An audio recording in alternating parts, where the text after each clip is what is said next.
Hi guys, welcome back to my YouTube channel that is Swapna's tutorial. So ನೀವೇನೇ ನನ್ನ ಚಾನಲ್ಗೆ subscribe ಆಗಿಲ್ಲ ಅಂದರೆ ಪ್ಲೀಸ್ ಸಬ್ಸ್ಕ್ರೈಬ್ ಆಗಿ, ವೀಡಿಯೋಸ್ನ ಲೈಕ್ ಮಾಡಿ, ಶೇರ್ ಮಾಡಿ, ಹಾಗೆ ಕಮೆಂಟ್ ಮಾಡಿ. ಸೊ ಇವತ್ತು ನಾನು ಮಾಡ್ತಿರೋ ಸಬ್ಜೆಕ್ಟ್ ಯಾವುದು ಅಂದರೆ 4th ಸೆಮ್ BComನ ಕಾಸ್ಟಿಂಗ್ ಮೆಥಡ್ಸ್ ಅನ್ನೋ ಒಂದು ಸಬ್ಜೆಕ್ಟ್ನ ಎಕ್ಸ್ಪ್ಲೈನ್ ಮಾಡ್ತಿದ್ದೀನಿ. ಸೊ ಇದರಲ್ಲಿ ಚಾಪ್ಟರ್ 1 ಬಂದುಬಿಟ್ಟು ಜಾಬ್ ಆ್ಯಂಡ್ ಬ್ಯಾಚ್ ಕಾಸ್ಟಿಂಗ್ ಅಂತ ಹೇಳಿ. ಸೊ ಇದರಲ್ಲಿ ಆಲ್ರೆಡಿ ನಾನು ಪ್ರಾಬ್ಲಮ್ 1, 2, 3 ಆಲ್ರೆಡಿ ಎಕ್ಸ್ಪ್ಲೈನ್ ಮಾಡಿ ಅಪ್ಲೋಡ್ ಮಾಡಿದ್ದೀನಿ. ಸೊ ಈ ಪ್ರಾಬ್ಲಮ್ ಬಂದುಬಿಟ್ಟು ಪ್ರಾಬ್ಲಮ್ 4th, ಓಕೆನಾ. ಸೊ ಇದು ಬಂದುಬಿಟ್ಟು ನಿಮಗೆ ಜಾಬ್ ಕಾಸ್ಟಿಂಗ್ ರಿಲೇಟೆಡ್ ಪ್ರಾಬ್ಲಮ್ ಆಗಿದೆ, 4th ಪ್ರಾಬ್ಲಮ್ಮು. ಸೊ ತುಂಬ ಸಿಂಪಲ್ ಪ್ರಾಬ್ಲಮ್ಮು. ಸೊ ನಾನು ಪ್ರೀವಿಯಸ್ ವೀಡಿಯೋದಲ್ಲೆಲ್ಲ ಆಲ್ರೆಡಿ ಎಕ್ಸ್ಪ್ಲೈನ್ ಮಾಡಿದ್ದಾನಲ್ಲ, ಯಾರ್ಯಾರೆಲ್ಲ ಆ ವೀಡಿಯೋಸ್ನ ನೋಡಿಲ್ವೋ ಒಂದು ಸತಿ ನಿಮಗೆ ಕ್ಲಾರಿಟಿ ಅನ್ನೋದು ಸಿಕ್ಕಿರುತ್ತೆ, ಯಾವ ರೀತಿ ಈ ಪ್ರಾಬ್ಲಮ್ಸ್ ಅನ್ನೋದನ್ನ ಮಾಡೋದು ಅಂತ ಹೇಳಿ, ಓಕೆನಾ. ಇವಾಗ ಬನ್ನಿ ಈ ಒಂದು ಪ್ರಾಬ್ಲಮ್ನ ನಾವು ನೋಡ್ತಾ ಹೋಗೋಣ. ಸೊ ನೋಡಿ ಯಾವ ರೀತಿ ಪ್ರಾಬ್ಲಮ್ ಅನ್ನೋದು ಇಲ್ಲಿ ಕೊಟ್ಟಿದ್ದಾರೆ ಅಂದರೆ, obtain the selling price of a job from the following particulars. ಅಂದರೆ ಏನು, ಇಲ್ಲಿ ನಾವೇನು ಫೈಂಡ್ ಔಟ್ ಮಾಡಬೇಕು ಅಂದರೆ ಸೆಲ್ಲಿಂಗ್ ಪ್ರೈಸ್ನ ಫೈಂಡ್ ಔಟ್ ಮಾಡಬೇಕು, ಓಕೆನಾ. ನಮಗೇನು ಇನ್ಫಾರ್ಮೇಷನ್ ಕೊಟ್ಟಿದ್ದಾರಲ್ಲ, ಈ ಇನ್ಫಾರ್ಮೇಷನಿಂದ ಸೆಲ್ಲಿಂಗ್ ಪ್ರೈಸ್ನ ನಾವು ಫೈಂಡ್ ಔಟ್ ಮಾಡಬೇಕು, ಓಕೆನಾ. ಸೊ ಏನೇನೆಲ್ಲ ಇನ್ಫಾರ್ಮೇಷನ್ ಕೊಟ್ಟಿದ್ದಾರೆ ನಮಗೆ, ಮೆಟೀರಿಯಲ್ಸ್ ಯೂಸ್ಡ್ ಅಂದರೆ ಏನು, ಡೈರೆಕ್ಟ್ ಮೆಟೀರಿಯಲ್ಸ್ ಅಂತ ಅರ್ಥ, ಓಕೆನಾ. ಎಷ್ಟು ಕೊಟ್ಟಿದ್ದಾರೆ, 40,000. ಪ್ರೊಡಕ್ಟಿವ್ ವೇಜಸ್ ಅಂದರೆ ಏನು, ಡೈರೆಕ್ಟ್ ವೇಜಸ್ ಅಂತ ಹೇಳಿ ಅರ್ಥ, ಓಕೆನಾ. ಒಂದೊಂದು ಸತಿ ಈ ರೀತಿಯೂ ಕೊಡ್ತಾರೆ ನಿಮಗೆ ಎಕ್ಸಾಮ್ಸಲ್ಲಿ. ಸೊ ಅಲ್ಲಿ ನೀವು ಪ್ರೊಡಕ್ಟಿವ್ ವೇಜಸ್ ಅಂತ ಕೊಟ್ಟಿದ್ದಾರೆ, ಮೇ ಬಿ ಇದನ್ನು ಪ್ರೈಮ್ ಕಾಸ್ಟಿಗೆ ತೊಗೊಳ್ಳಂಗಿಲ್ಲ ಅಂತ ಹೇಳಿ ಬಿಟ್ಟೆಲ್ಲ ಬರೋಂಗಿಲ್ಲ. ಸೊ ಅದಕ್ಕೇ ಒಂದು ಸ್ವಲ್ಪ ನೇಮ್ ಚೇಂಜಸ್ ಮಾಡಿ ಕೊಟ್ಟಿರೋದು, ಓಕೆನಾ. ಪ್ರೊಡಕ್ಟಿವ್ ವೇಜಸ್ ಅಂದರೆ ಏನು, ಡೈರೆಕ್ಟ್ ವೇಜಸ್ 25,000 ಕೊಟ್ಟಿದ್ದಾರೆ. ನೆಕ್ಸ್ಟು ಡೈರೆಕ್ಟ್ ಎಕ್ಸ್ಪೆನ್ಸಸ್ನ ಕೊಟ್ಟಿದ್ದಾರೆ 5,000 ಬಂದುಬಿಟ್ಟು ಡೈರೆಕ್ಟ್ ಎಕ್ಸ್ಪೆನ್ಸಸ್. ಸೊ ನೆಕ್ಸ್ಟ್ ಇಲ್ಲಿ ಏನು ಹೇಳಿರೋದು ಅಂದರೆ, ಪ್ರೊವೈಡ್ 60% ಆಫ್, ಓಕೆನಾ, ಪ್ರೊವೈಡ್ 60% ಆಫ್ ಇದು prime cost on work on cost ಅಂದರೆ ಏನು, ಇವಾಗ ನಮಗೆ ಪ್ರೈಮ್ ಕಾಸ್ಟ್ ಮೇಲೆ 60% ಮಾಡಿದ್ರೆ ನಮಗೆ ವರ್ಕ್ ಕಾಸ್ಟನ್ನು ಸಿಗುತ್ತೆ, ಓಕೆನಾ. ವರ್ಕ್ ಓವರ್ ಹೆಡ್ನ ಕ್ಯಾಲ್ಕುಲೇಟ್ ಮಾಡಬೇಕಾದ್ರೆ ನಾವು 60%ನ ಯೂಸ್ ಮಾಡಬೇಕು, ಓಕೆನಾ. Next 12.5% of work cost for office on cost ಅಂದರೆ ಏನು, ನಮಗೆ ಆಫೀಸ್ ಓವರ್ ಹೆಡ್ ಯಾವ ರೀತಿ ಫೈಂಡ್ ಔಟ್ ಮಾಡ್ತೀವಿ ಅಂದರೆ, ವರ್ಕ್ ಕಾಸ್ಟ್ ಏನು ಬಂದಿರುತ್ತಲ್ಲ ಅಥವಾ ಫ್ಯಾಕ್ಟ್ರಿ ಕಾಸ್ಟ್ ಏನು ಬಂದಿರುತ್ತಲ್ಲ ಅದ್ರ ಮೇಲೆ 12.5% ಮಾಡಿದಾಗ ನಮಗೆ ಆಫೀಸ್ ಓವರ್ ಹೆಡ್ ಅಥವಾ ಆಫೀಸ್ ಕಾಸ್ಟ್ ಎಷ್ಟು ಅಂತ ಹೇಳಿ ಫೈಂಡ್ ಔಟ್ ಮಾಡಬೇಕು. And 15% of profit on selling price ಅಂದರೆ ಏನಿಲ್ಲಿ ಸೆಲ್ಲಿಂಗ್ ಪ್ರೈಸ್ ನಮಗೆ ಕೊಟ್ಟಿಲ್ಲ, ಓಕೆನಾ. ಸೆಲ್ಲಿಂಗ್ ಪ್ರೈಸ್ ಕೊಟ್ಟಿಲ್ಲ, ಬಟ್ ಏನು ಕೊಟ್ಟಿದ್ದಾರೆ, 15% ಆನ್ ಪ್ರಾಫಿಟ್ ಅಮೌಂಟ್ನ ಕೊಟ್ಟಿದ್ದಾರೆ. ಇದರಿಂದ ನೀವು ಸೆಲ್ಲಿಂಗ್ ಪ್ರೈಸ್ ಅನ್ನೋದನ್ನ ಫೈಂಡ್ ಔಟ್ ಮಾಡಬೇಕು, ಓಕೆನಾ. ಸೊ ಬನ್ನಿ ಇವಾಗ ಡೈರೆಕ್ಟ್ ಪ್ರಾಬ್ಲಮ್ ಅನ್ನೋದು ಸ್ಟಾರ್ಟ್ ಮಾಡ್ತಾ ಹೋಗೋಣ. ಸೊ ನೋಡಿ, ಇದು ಜಾಬ್ ಕಾಸ್ಟ್ ಶೀಟ್ನ ಒಂದು ಲೈಕ್ ಇದೇ ರೀತಿ ಇದೇ ಫಾರ್ಮೇಟಲ್ಲೇ ನೀವು ಮಾಡಬೇಕು. ಜಾಬ್ ಕಾಸ್ಟ್ ಶೀಟ್ ಅಂತ ಹಾಕ್ತೀರಾ, ಜಾಬ್ ನಂಬರ್ನ ಕೊಟ್ಟಿದ್ರೆ ಮೆನ್ಷನ್ ಮಾಡ್ತೀರಾ, ಇಲ್ಲ ಅಂದರೆ ಏನು ಇಶ್ಯೂ ಇಲ್ಲ, ಓಕೆನಾ. ಸೊ ಪ್ರಾಬ್ಲಮ್ 1ನಲ್ಲಿ ನಾನು ಕಂಪ್ಲೀಟ್ ಡೀಟೇಲ್ಸ್ ಅಂದರೆ ಯಾವ ರೀತಿ ಏನೇನೆಲ್ಲ ಹೆಡ್ಡಿಂಗ್ಸ್ ಬರುತ್ತೆ ಅಂತ ಹೇಳಿದ್ದೆ. ಸೊ ಅದನ್ನು ಫಾಲೋ ಅಪ್ ಮಾಡಿದ್ರೇ ಒಳ್ಳೆಯದು ಎಕ್ಸಾಮ್ ಪಾಯಿಂಟ್ ಆಫ್ ವ್ಯೂ. ಅಥವಾ ನಿಮಗೆ ಇದನ್ನು ಫಾಲೋ ಅಪ್ ಮಾಡಿದ್ರು ಏನು ಇಶ್ಯೂ ಇಲ್ಲ, ಬಟ್ ನೀವು ನೋಡಬೇಕಾಗುತ್ತೆ ಜಾಬ್ ನಂಬರ್ನ ಕೊಟ್ಟಿದ್ದಾರಾ ಅಥವಾ ಏನಾದ್ರು ಇನ್ಫಾರ್ಮೇಷನ್ನ ಕೊಟ್ಟಿದ್ರೆ ಅದನ್ನು ಮೆನ್ಷನ್ ಮಾಡ್ತೀರಾ, ಓಕೆನಾ. ಸೊ ನೋಡಿ, ಪರ್ಟಿಕ್ಯುಲರ್ಸ್ ಟು ಅಮೌಂಟ್ ಕಾಲಮ್ನ ಹಾಕಿರೋದು, ಪರ್ಟಿಕ್ಯುಲರ್ಸ್ ರುಪೀಸ್ ಅಂತ ಹೇಳಿ. ನಿಮಗೆ ಇನ್ನರ್ ಕಾಲಮಲ್ಲಿ ಇಲ್ಲ ನನಗೆ ಕ್ಯಾಲ್ಕುಲೇಟ್ ಮಾಡೋದಕ್ಕಾಗಲ್ಲ ಅಂದರೆ ಇಲ್ಲಿ ಕ್ಯಾಲ್ಕುಲೇಟ್ ಮಾಡ್ಬೋದು. ಸೊ ಅದಕ್ಕೆ ಇನ್ನೊಂದು ವರ್ಕಿಂಗ್ ಕಾಲಮ್ನ ಕೊಟ್ಟಿರೋದು. ಸೊ ಇಲ್ಲಿ 2 ಅಮೌಂಟ್ ಕಾಲಮ್ನ ಕೊಟ್ಟಿದ್ದೀನಿ. ಇದೇನು ನಾನು ಯೂಸ್ ಮಾಡಿಲ್ಲ, ಒಳಗಡೆನೇ ಪ್ರಾಬ್ಲಮ್ಸ್ ಅನ್ನೋದನ್ನ ಇಲ್ಲೇ ಕ್ಯಾಲ್ಕುಲೇಷನ್ ಅನ್ನೋದನ್ನ ಮಾಡಿ ಡೈರೆಕ್ಟ್ ಔಟರ್ ಕಾಲಮ್ಗೆ ಹಾಕಿರೋದು, ಓಕೆನಾ. ಸೊ ಇವಾಗ ಬನ್ನಿ ಏನೇನೆಲ್ಲ ಇನ್ಫಾರ್ಮೇಷನ್ನ ಕೊಟ್ಟಿದ್ದಾರೆ ಆ ಬೇಸಿಸ್ ಮೇಲೆ ನಾವು ಪ್ರಾಬ್ಲಮ್ ಅನ್ನೋದನ್ನ ಸಾಲ್ವ್ ಮಾಡ್ತಾ ಹೋಗಬೇಕು, ಓಕೆನಾ.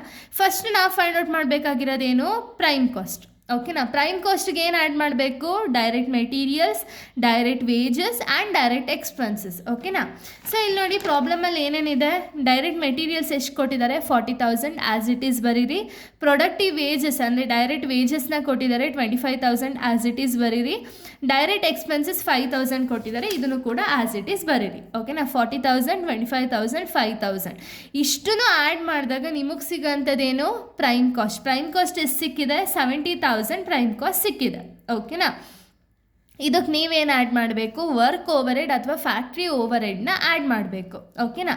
ಸೊ ವರ್ಕ್ ಓವರ್ ಹೆಡ್ ಎಷ್ಟಿದೆ, ಸೊ ನೋಡಿ ಏನು ಇನ್ಫಾರ್ಮೇಷನ್ನ ಕೊಟ್ಟಿದ್ದಾರೆ ಅಂದರೆ provide 60% of prime cost on work on cost. ಅಂದರೆ ಏನು ಪ್ರೈಮ್ ಕಾಸ್ಟ್ ಎಷ್ಟು ಬಂದಿರುತ್ತೆ ನೋಡಿ, ಅದಕ್ಕೆ ನೀವು 60%ನ ಮಲ್ಟಿಪ್ಲೈ ಮಾಡಿದಾಗ ನಿಮ್ಗೆ ಎಷ್ಟು ಸಿಗುತ್ತೋ ಆ ಅಮೌಂಟ್ನ ವರ್ಕ್ ಓವರ್ ಹೆಡ್ ಅಂತ ಹೇಳಿ ಹಾಕೊಳ್ತೀರಾ. ಓಕೆನಾ? ಸಾರಿ, ಇದು ಕ್ವಶನಲ್ಲಿ ಇದು ಡೈರೆಕ್ಟ್ ವೇಜಸ್ ಮೇಲೆ ಕೊಟ್ಟಿರೋದು. ಓಕೆನಾ? ಪ್ರೈಮ್ ಕಾಸ್ಟ್ ಮೇಲಲ್ಲ, ಡೈರೆಕ್ಟ್ ವೇಜಸ್ ಮೇಲೆ ನಿಮಗೆ ಕೊಟ್ಟಿರೋದು. ಡೈರೆಕ್ಟ್ ವೇಜಸ್ ಮೇಲೆ 60%ನ ಹಾಕ್ಕೊಂಡೆ ನಿಮಗೆ ವರ್ಕ್ ಕಾಸ್ಟ್ ಅಂತ ಹೇಳಿ ಅವ್ರು ಹೇಳಿರೋದು.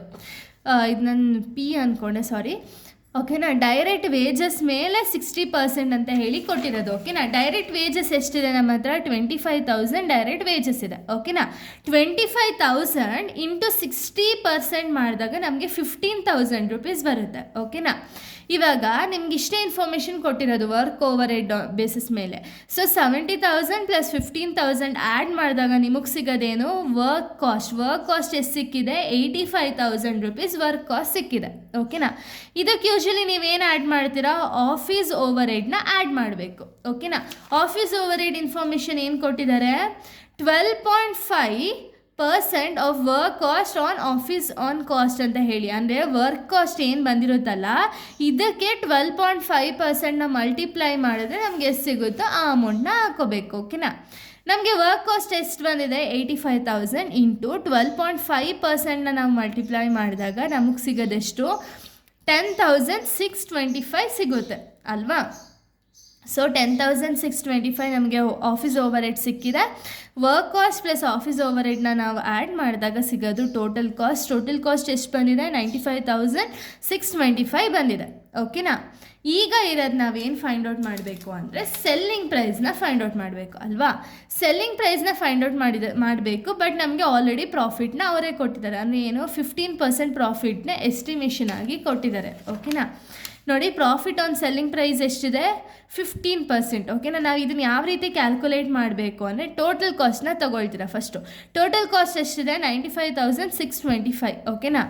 95,625 ಡಿವೈಡೆಡ್ ಬೈ 85. 85 ಹೆಂಗೆ ಬಂತು ನಮಗೆ? 100 ಮೈನಸ್ 15. ಸೊ ನೋಡಿ, 100 ಮೈನಸ್ 15 ಮಾಡಿದಾಗ ನಮಗೆ 85 ಸಿಗುತ್ತಲ್ವಾ? ಸೊ 95,625 ಡಿವೈಡೆಡ್ ಬೈ 85 ಇಂಟು ಎಷ್ಟು ಪರ್ಸೆಂಟ್ ಅವ್ರು ಹೇಳಿರೋದು? 15% ಹೇಳಿದ್ದಾರೆ. ಓಕೆನಾ? ಇಂಟು 15% ಮಾಡಿದಾಗ ನಮಗೆ ಸಿಗೋದೆಷ್ಟು? Selling price.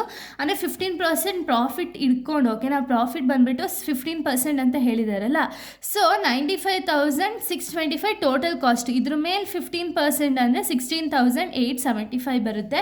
ಇವಾಗ ನಮಗೆ ಸೆಲ್ಲಿಂಗ್ ಪ್ರೈಸ್ ಮಾರ್ಜಿನ್ ಎಷ್ಟು ಅಂದರೆ ಈ ಎರಡೂ ಆ್ಯಡ್ ಮಾಡಿದಾಗ ಎಷ್ಟು ಅಮೌಂಟಿಗೆ ನಾವು ಸೆಲ್ ಮಾಡಬೇಕು ಅಂತ ಹೇಳಿ ನಾವು ಡಿಸೈಡ್ ಮಾಡಬೇಕು. ಓಕೆನಾ? ಸೊ ನೋಡಿ, ಟೋಟಲ್ ಕಾಸ್ಟ್ ಎಷ್ಟಿದೆ? 95,625 ಪ್ಲಸ್ 16,875 ಎರಡೂ ಆ್ಯಡ್ ಮಾಡಿದಾಗ ನಮಗೆ ಸಿಗೋದೇನು? Selling price. ಸೆಲ್ಲಿಂಗ್ ಪ್ರೈಸ್ ಎಷ್ಟು? 1,12,500 ಬಂದುಬಿಟ್ಟು ಸೆಲ್ಲಿಂಗ್ ಪ್ರೈಸ್. ಓಕೆನಾ? ಸೊ ಇಷ್ಟು ಒಂದು ಪ್ರಾಬ್ಲಮ್ ಆಗಿದೆ. ನೆಕ್ಸ್ಟ್ ವೀಡಿಯೋದಲ್ಲಿ ನಾನು ಎಸ್ಟಿಮೇಟೆಡ್ ಕಾಸ್ಟ್ ಶೀಟ್ನ ಯಾವ ರೀತಿ ಪ್ರಿಪೇರ್ ಮಾಡಬೇಕು ಅಂತ ಹೇಳ್ತೀನಿ. ಸೊ ಅದು ಬಂದುಬಿಟ್ಟು ಅದು ಈಸಿ ಪ್ರಾಬ್ಲಮೇ. ಬಟ್ ಏನು ಅಂದರೆ ಸ್ವಲ್ಪ ಚೇಂಜಸ್ ಇರುತ್ತೆ ಇದು ಕಂಪೇರ್ ಮಾಡಿದ್ರೆ.